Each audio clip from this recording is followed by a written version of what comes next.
and I'll speak as carefully as I can. My man Billy might have to come save the day if I say something that, I don't want out there, but I try my best not to do that.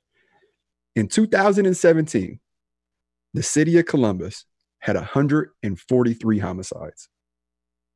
More than the city has ever seen. We're talking about the 14th largest city in America. 143 homicides, broke the record. I think the one before that was like 138, 139 or something like that. It broke the record. More than the city of Columbus has ever seen. As of today, October 19th, we're at 130 homicides. Now, these may be numbers to you, but a lot of these police officers that go out into these communities know these numbers personally. They know their families. They've had to go out and tell the mothers, hey, your son's not coming home tonight. He got killed in a drive-by.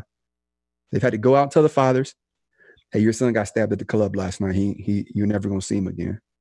They've had to bring loved ones in. Hey, can you identify this body? We think that you might be the next of kin. This is what we need to be focusing on. Because while we're sitting here and we're arguing these things that really don't matter in the grand scheme of things, you could argue all day long. Well, I don't want police officers having guns. We know where that's going to get us. A majority of people in the world know where that's going to get us. Push that off the table. What we need to be arguing about right now is, why are these numbers so high? Why are these families losing loved ones? That's what we need to be focusing on.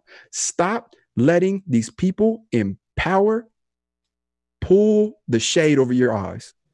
Hey, look this way. They're pulling magic tricks on you. Hey, look this way. Why are you looking this way? They're doing right in their political agenda, right? When you turn back, they're like, oh, look what they did. Blame them. There are people in power who have the power to make this stop, and they're not doing it.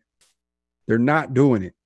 I get message after message after message every single day from police officers all over this country. Man, I want to go out here and I want to stop these cars, and I want to be proactive, and I want to do this, but I can't, right? The powers to be have told me not to do this. And you know why they're not worried about it? Because it hasn't affected their home. It hasn't affected their community. It's the same thing when these drug epidemics happen, right? When crack first hit, it was killing people left and right. Nobody cared until what? Until it spilled into the suburbs. Yep. And I hate to be that guy, but that's the reality of it. And then once it spilled into these people who have power in these politicians' households, then they were like, okay, it's an epidemic. We have to do something about it. We have to go out here. We have to arrest the drug dealers. We have to pour money into the DEA, and they need to go to Mexico and south of the border and do all this stuff. Same thing with heroin.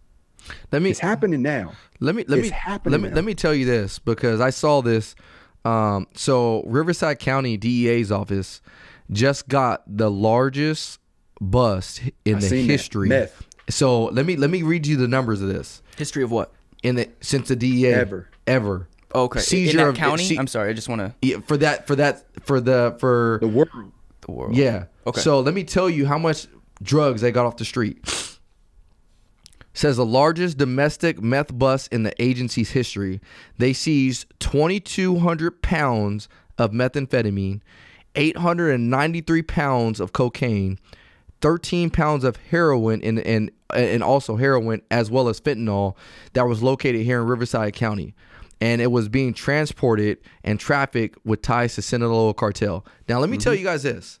That, first of all, that's a lot of drugs. A lot. They said it's enough meth to give every person in the United States a dose. And that's just in one place. So imagine this. That's enough drugs to give every person in the United States of America a dose, and that's just in one place. That's just in two cities locally here in Riverside County that was seized from. So imagine how much drugs are being trafficked throughout the remainder of the United States. And so let me bring it a little bit back home to how this might affect you.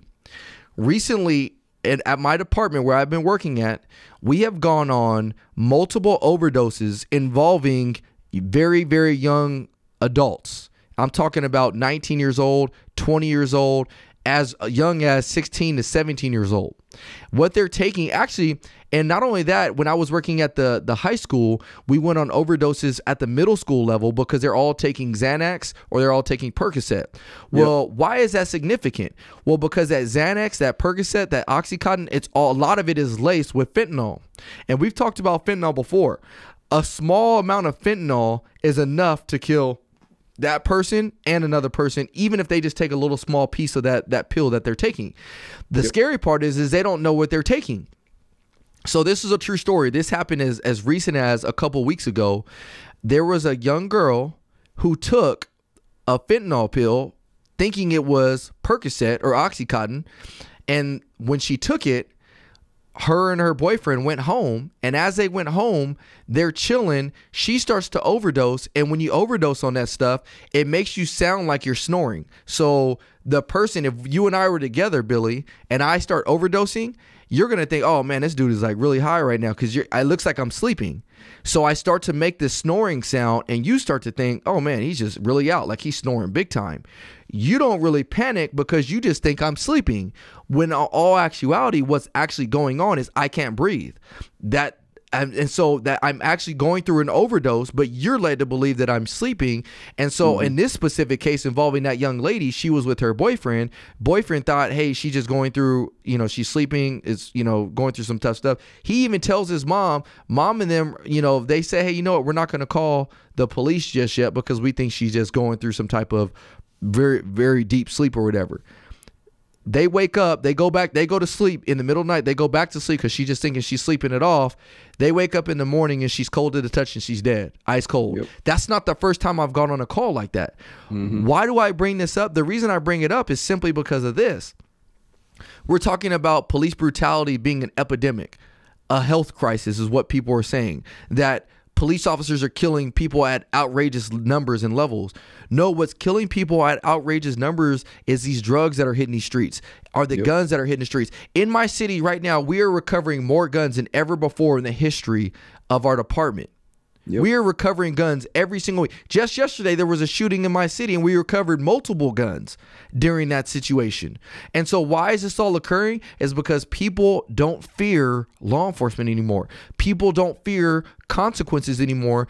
Kind of going back to AJ's point, is because we have this sheet over our the shade over our face, and we're being led to believe all these other things are really what's killing us, when in all actuality, the things that are really killing us, we're actually making it more acceptable for people to do more nowadays.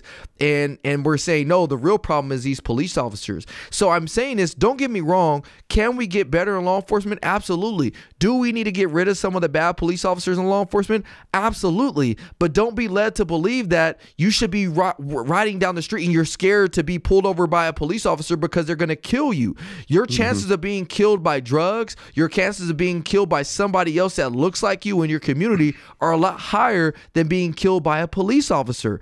And that's what's so scary about this narrative. And so I know we went from talking about people with mental health, but all of this stuff is connected. All of this stuff is connected. When we talk about putting social workers in the police departments to go handle these calls, that's not the solution. When we talk about getting rid of police officers' guns because they're killing us at astronomical rates, that's not the solution. We need to be focused on taking these drugs off the streets. We need to be focused on putting more money into people that are dealing with mental health instead of this revolving door.